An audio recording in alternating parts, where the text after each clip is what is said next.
이스라엘 백성들을 애굽에서 건져내시기 위해서 하나님께서는 모세를 통해서 바로 왕과 그 신하들에게 내 백성을 보내라 여러 차례 말씀을 했는데, 그들은 하나님과 맞짱이라도 뜰 것처럼 버티면서 하나님의 뜻을 대적했습니다.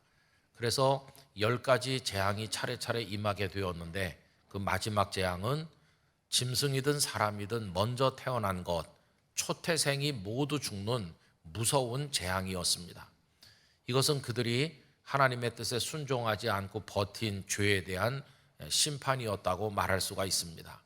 그래서 10번째 재앙이 임하게 된 것이죠. 드디어 그 재앙이 임하던 밤은 정말 이스라엘 역사의 기념비적인 밤이 되었습니다. 모든 애굽 사람의 집에 초태생이 다 죽어서 통곡 소리가 들리던 그 밤에 이스라엘 백성들은 430년을 살던 애굽 땅을 벗어나 출애굽하게 된 것이었습니다. 여러분, 여기서 우리는 한 가지 질문을 해보게 됩니다. 애굽 사람들은 사람이 죽어서 슬퍼하는데 어떻게 이스라엘 사람들은 한 명도 죽지 않았을까?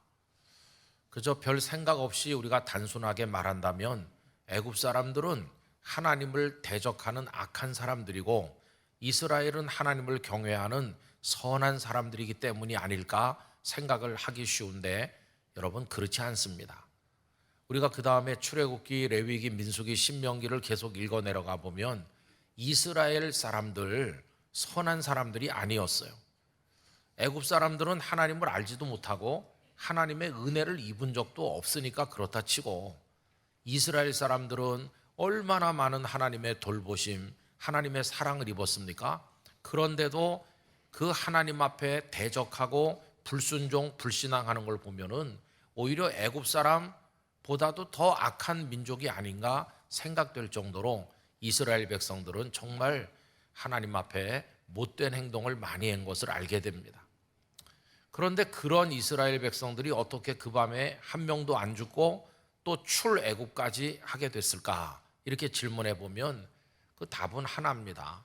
하나님께서 그들을 구원하시기로 작정하셔서 은혜를 베푸셨기 때문입니다. 여러분, 오늘 우리에 대해서 물어도 똑같습니다. 아니, 저 사람이 나쁜 사람 같은데 어떻게 예수님을 믿고 구원을 받나? 누가 이렇게 묻거나 우리 스스로에게 묻는다면 답은 하나입니다. 하나님의 은혜로 구원받게 된 줄로 믿습니다.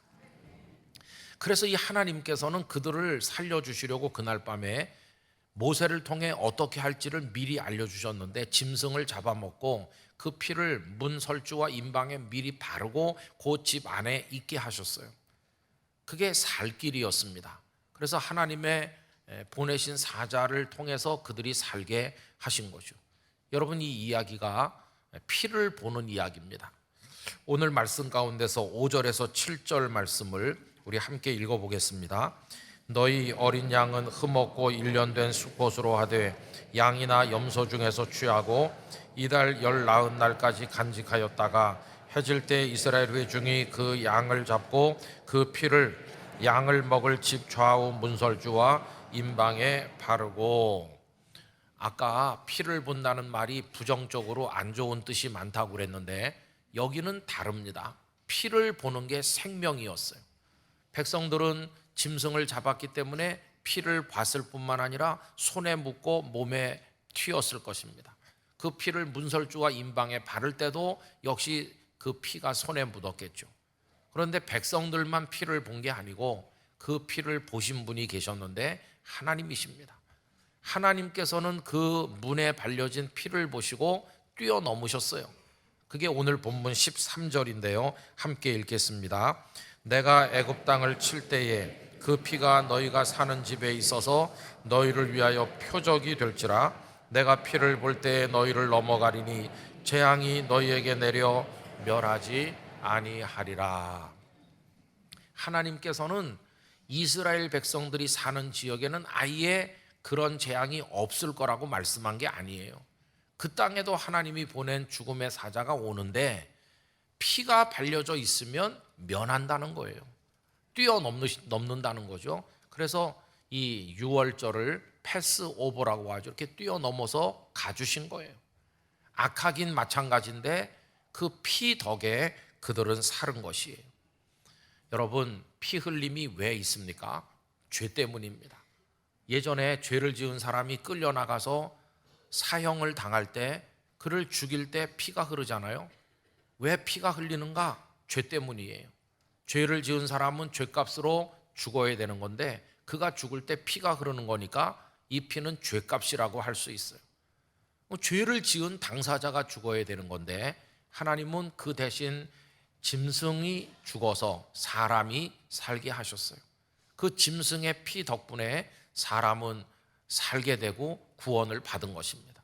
여러분, 이게 유월절 이야기인 것이죠. 자, 그런데 유월절 이야기는 성경 전체의 분수령입니다. 그 유월절 이야기는 하나님의 자격 없는 자를 구원하신 은혜의 이야기면서 이게 신약 성경에 와서 똑같이 재현이 되었습니다. 누구를 통해 재현되었나? 예수님을 통해 재현됐어요. 여러분, 예수님께서 이 땅에 오셔서 지난 주일에도 생각한 것처럼 우리의 죄 사함을 얻게 하려고 오신 예수님은 십자가에 달리셔서 피를 흘려주셨고 죽으셨습니다. 그래서 그 예수님의 피 덕분에 그 보혈의 은혜로 인해서 죽어 마땅한 우리의 죄가 씻겨지고 우리가 구원을 받은 것입니다. 이스라엘 백성들이 짐승의 피 덕분에 산 것처럼 우리는 예수님의 보혈 덕분에 살게 된 것입니다. 이게 피를 보는 복된 이야기인 것을 알게 되는 거죠. 그래서 예수님께서 유대에 처음 등장하실 때 세례 요한이 예수님을 세상 죄를 지고 가는 하나님의 어린 양이시라고 소개했어요. 요한복음 1장 29절입니다. 이튿날 요한이 예수께서 자기에게 나오심을 보고 이르되 보라, 세상 죄를 지고 가는 하나님의 어린 양이로다. 그래서 우리 대신 피 흘리신 겁니다. 나중에 복음을 이야기하면서 사도 바울도 예수님을 우리의 유월절 양이라고 얘기하죠. 고린도전서 5장 7절, 너희는 누룩 없는 자인데 새 덩어리가 되기 위하여 묵은 누룩을 내버리라. 그 다음은 같이 읽을까요? 우리의 유월절 양 곧 그리스도께서 희생되셨느니라. 아멘. 그래서 여러분, 이 피를 본다는 게 여기서는 부정적인 게 아니라 피 덕분에 사는 거예요. 여러분, 예수님 덕분에 용서받았습니다. 예수님 덕분에 살게 되었습니다. 그 피를 보았기 때문에 우리가 사는 것이죠. 그래서 여러분, 우리가 예수님을 믿는다는 것은 주님의 보혈로 구원받은 기쁨과 감격, 바로 그겁니다. 존 파이퍼 목사님은 기독교의 본질을 기쁨이라고 말했어요. 저는 우리 영락교회 성도들을 비롯해서 오늘 함께하는 모든 분들에게 이 기쁨이 충만하시기를 기원합니다. 아, 죄사함 받았구나, 구원받았구나, 주님의 보혈로 씻김 받았구나, 감사하다, 기쁘다, 이게 있어야 되는 거죠. 전에도 언젠가 한번 말씀드렸는데 몇 달 전에요, 여기 주일날 제 자리에 앉아 있는데 일부 예배 시간에 얼마나 강렬하게 내 죄가 사해졌다는 기쁨이 흘러넘치는지. 그래요, 나는 죄사함 받은 사람이야. 기쁨이 충만하더라고. 그날 그 기쁨이 제 마음속에 평생에 기억될 만큼 엄청나게 저를 사로잡았던 기억이 있어요. 여러분, 우리가 예수님을 믿는 것은 기쁜 건데 그 이유가 주님의 보혈로 인한 구원임을 알아야 될 것입니다. 그렇다고 한다면 이제 우리는 그 예수님을 자랑하면서 살아야 될 줄로 믿습니다. 오늘 여기 피를 바르는데 어디다 바릅니까? 저 집 구석에다 바르는 게 아니에요. 가장 눈에 잘 띄는 문설주와 임방에 바르는 거예요. 어떤 집에 갈 때 제일 먼저 눈에 들어오는 게 그 집 문인데 거기 잘 보이는 곳에 바르라. 이게 무슨 뜻일까요? 여러분, 이거는 우리가 앞으로 살아갈 때, 김한무게, 박한무게로 이렇게 살아갈 때 우리라는 존재에 제일 잘 보이는 곳에 예수님을 모시고 살아야 된다는 것이, 주님의 보혈을 바르기를 원합니다. 사람들이 척 우리를 보면 아, 예수님 믿는 사람, 금방 알도록 예수님을 모시고 예수님을 들고 예수님을 드러내며 살아야 되는 거죠. 근데 왜 예수님을 믿는 사람들이 모였는데도 왜 이렇게 불편한 게 우리 안에 많고 그럴까? 예수님을 믿는 가정도 왜 그럴까? 아직도 다 자기 자랑하니까. 우리는 다 내 자랑해요. 그러니까 이게 냄새가 나는 거죠. 그래서 뭐 남의 얘기할 거 없이 저부터가 다 자기 자랑하고, 또 뭐 남자들은 아내 자랑하고, 또 뭐 애들 자랑하고, 정신없이 하다 보면 옆에 사람들이 별로 재미없어 해요. 그때서야 아이 괜히 또 이렇게 후회하는데, 우린 다 자기 자랑하는 맛에 살잖아요. 근데 바울 사도는 우리에게 말씀하기를 주님 안에서 주님만 자랑하라고 그래요. 고린도전서 1장 29절에서 31절 쉬운 성경으로 제가 읽어드리겠습니다. 이것은 하나님 앞에서 어느 누구도 자랑하지 못하게 하기 위해서였습니다. 그러나 여러분은 이러한 하나님에게서 나서 예수 그리스도 안에 있게 되었습니다. 예수님은 하나님께로부터 오는 우리의 지혜와 의와 거룩함과 구속이 되셨습니다. 그러므로 성경에 기록되었듯이 자랑하는 자는 주님 안에서 자랑하십시오. 여러분, 주님 안에서 주님만 자랑하시기 바랍니다. 자랑하는 걸로 말하자면 사도 바울이 얼마나 자랑거리가 많은 분입니까? 태어날 때부터 로마 시민으로 났지, 가말리엘 선생님 밑에서 배웠지, 뭐 혈통으로 보나 뭘로 보나 자랑거리가 너무 많아요. 그런데 바울은 다 배설물로 여긴다. 그리스도 예수를 아는 지식이 가장 고상하다. 나는 예수님만 자랑하겠습니다. 이게 바울이거든요.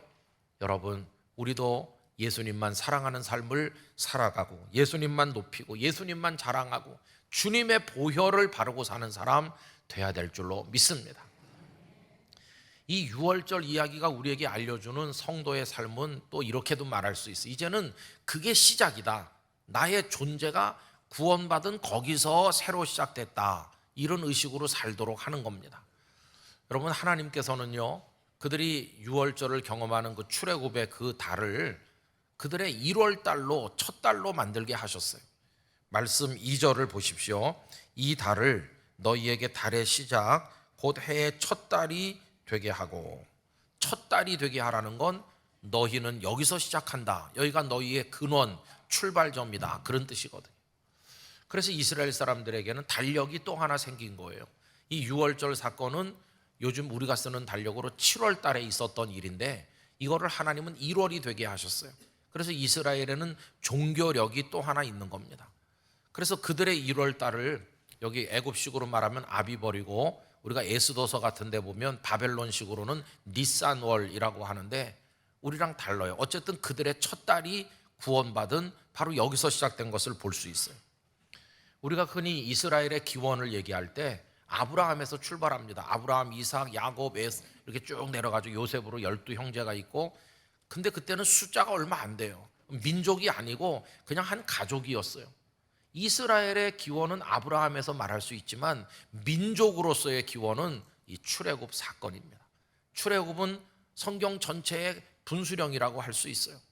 그래서 그들이 가나안 땅을 얻을 정도로 민족다운 민족이 돼가지고 출발하는 순간이 바로 여기입니다.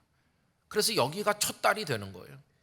하나님께서는 그들을 전혀 새로운 민족으로 만드셔서 열방과는 완전히 구별된 하나님의 거룩한 백성이 되게 하셨죠. 우선 그들은 예배하는 백성이 됐습니다. 출애굽한 이후에 하나님께서는 모세를 통해서 성막을 만들게 하셔서 그 성막은 하나님을 예배하는 곳이죠. 어떻게 제사를 할지 자세히 가르쳐 주셨어요. 예배하는 민족, 여러분 우리도 예배하는 백성이 되는 거 아닙니까? 또 그들이 말씀의 백성이 되게 하셨어요. 십계명을 비롯해서 많은 말씀을 주셔서 가정생활, 경제생활, 인간관계 모든 거 다 하나님을 섬기는 큰 일로 작은 일까지 말씀으로 다 규정하셔서 다른 나라 사람들처럼 자기들 마음대로 사는 게 아니라 말씀을 따라서 살도록 하셨어요. 말씀의 백성으로 그들을 새롭게 하신 것을 볼 수 있습니다. 우리가 구원받은 것보다 더 중요한 일은 없으니까 거기서부터 인생의 원리가 다 흘러나오고 거기서부터 삶의 모습이 새롭게 만들어지는 것입니다. 또 이 유월절 사건은 세 번째로 우리에게 뭘 가르치느냐 하면, 과거는 버리고 하나님이 원하는 미래로 출발하라, 이걸 가르쳐 주는 거죠. 여러분, 이들이 이제 그날 밤에 식사를 하는데 복장을 어떻게 하고 식사를 하는지 11절을 보십시오. 너희는 그것을 이렇게 먹을지니 허리에 띠를 띠고 발에 신을 신고 손에 지팡이를 잡고 급히 먹으라. 이것이 여호와의 유월절이니라. 옷 다 챙겨 입고요, 준비 다 해가지고 먹으래요. 빨리 서둘러서. 왜 그렇습니까? 곧 떠나야 되니까. 명령만 떨어지면 바로 그 밤에 출발해야 되는 거죠. 뭐 여러 날 후에 가는 게 아니고 바로 떠나는 거예요. 아이고 고센 땅, 우리가 수백 년 살던 땅, 나일강 하류에 기름진 삼각주, 여기 얼마나 농사도 잘 되고 살기 좋은데 여길 어떻게 떠나지? 그런 미련 같은 거 두지 말고 하나님이 주시는 가나안의 삶을 향해 출발하라는 거예요. 이게 오늘 말씀에서 요구하는 거죠. 여러분, 우리도 그래야 되는 거죠. 예수님을 정말로 믿고 구원받은 성도라면 버려야 될 것 다 미련 없이 버리고, 끊어야 될 것 딱 끊고, 그리고는 하나님의 부르심을 향해 출발해야 되는 거죠. 근데 그걸 못하는 거예요. 우리가. A.W. 토저 목사님은 그 책 속에서 이런 질문을 하고 있어요. 이렇게 6월절에 은혜를 입은 이스라엘 백성들이 하나님께, 하나님 출발하기 싫어요, 그냥 이 기름진 고센 땅에 그냥 살겠어요 라고 했다면 어떻게 됐겠는가 질문하고 있어요. 또 이어서 한 가지 질문하는 것은, 예수님의 비유 중에 아버지 재산 받아서 먼 나라에 가서 다 방탕해가지고 날려버리고 돼지 우리간에 살면서 돼지가 먹는 거 같이 먹고 그것도 없어서 못 먹던 아들이 하나님 앞에, 그 아버지 앞에 돌아오잖아요. 아버지가 그를 다시 맞아주고 아들의 지위를 회복시켜 주잖아요. 그런데 그 아들이 그 후에 아버지에게, 아버지, 제가 여러 날 생각해 봤는데 제가 있을 곳은 돼지우리인 것 같습니다. 다시 가겠습니다. 그런다면 무슨 일이 있겠느냐? 이 목사님은 반문하겠어요. 그러면서 당신이 목회를 해보니까 교회 안에 나는 주의 은혜로 구원받았어요, 할렐루야, 그런 사람 중에서 다시 돼지우리로 가듯 하는 사람이 많더라는 거예요. 다시 옛날의 그 삶을 떨쳐내지 못하고 과거로 회귀하는 사람이 많다는 거예요. 그 치르는 값이, 미련을 버리지 못하는 값이 얼마나 치명적인지. 여러분, 소돔성에 유황불이 내려서 멸망하는데 롯의 아내는 소돔성에 대한 미련을 끊어내질 못해가지고 뒤를 돌아보다가 소금기둥이 되지 않았어요. 그래서 미련을 버리고 하나님이 부르는 삶을 향해서 우리는 출발해야 될 줄로 믿습니다.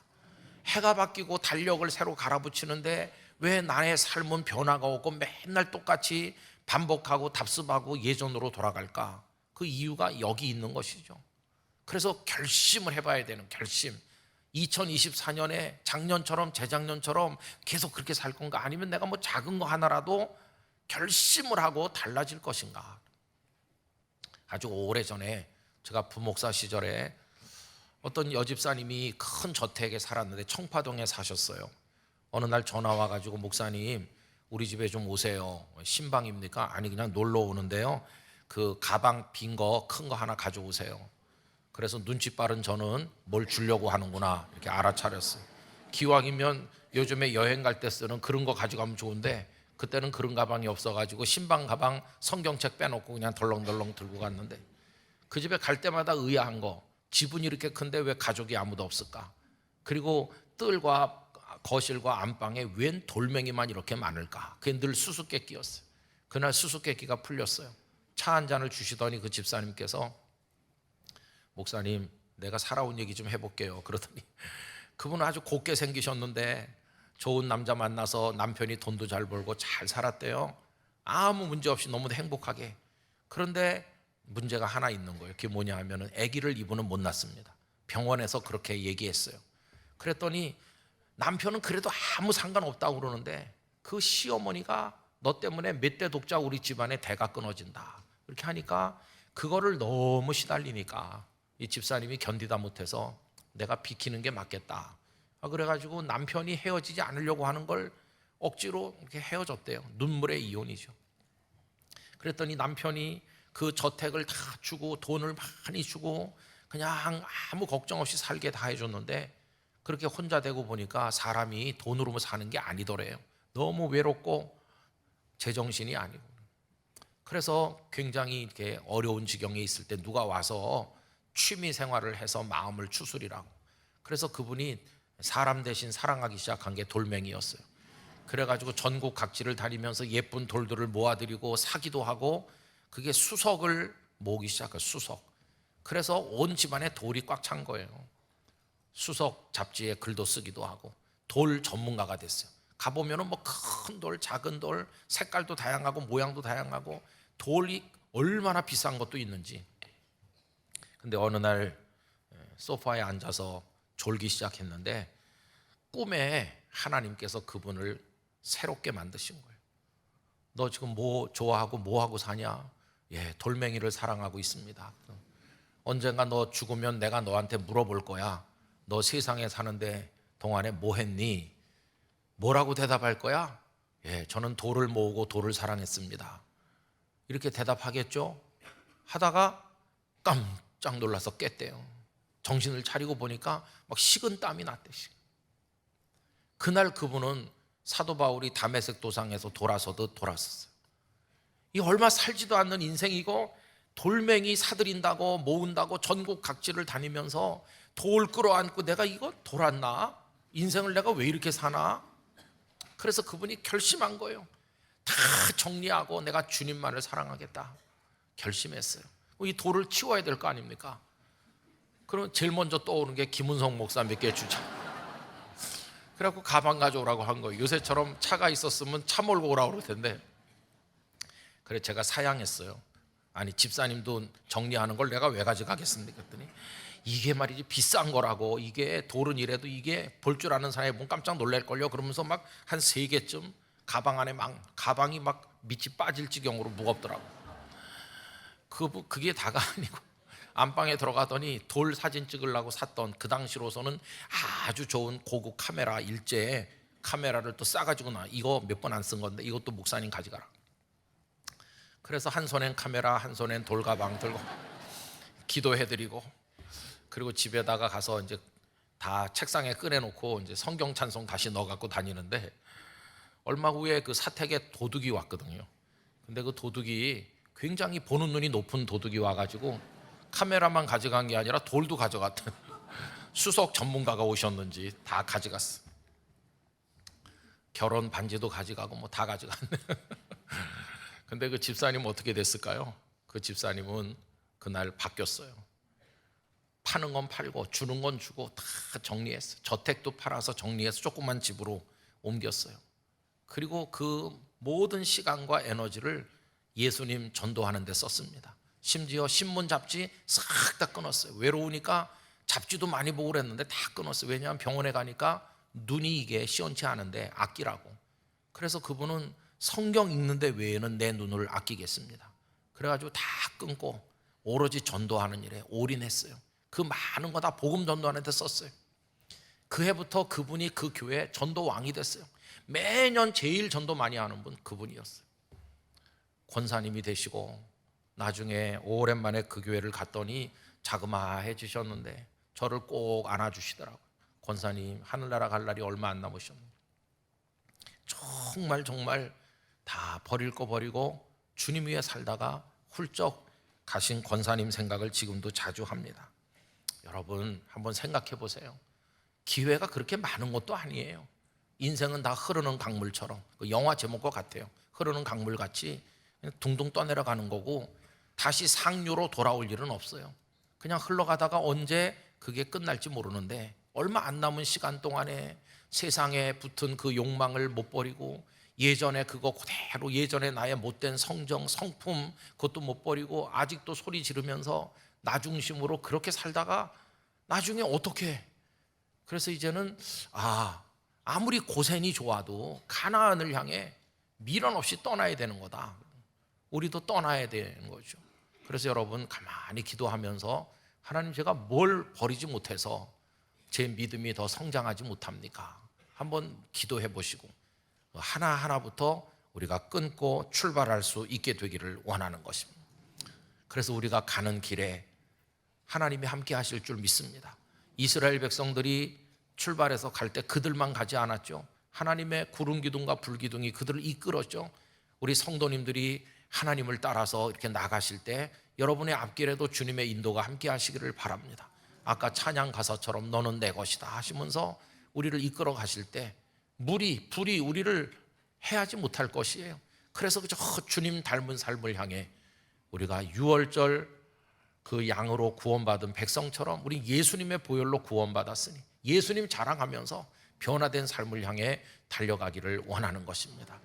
여러분의 가정 삶이 힘들고 경제적으로 어렵고 짜증나는 건 너무 많지만 구원받은 기쁨으로 이겨내시기를 바랍니다.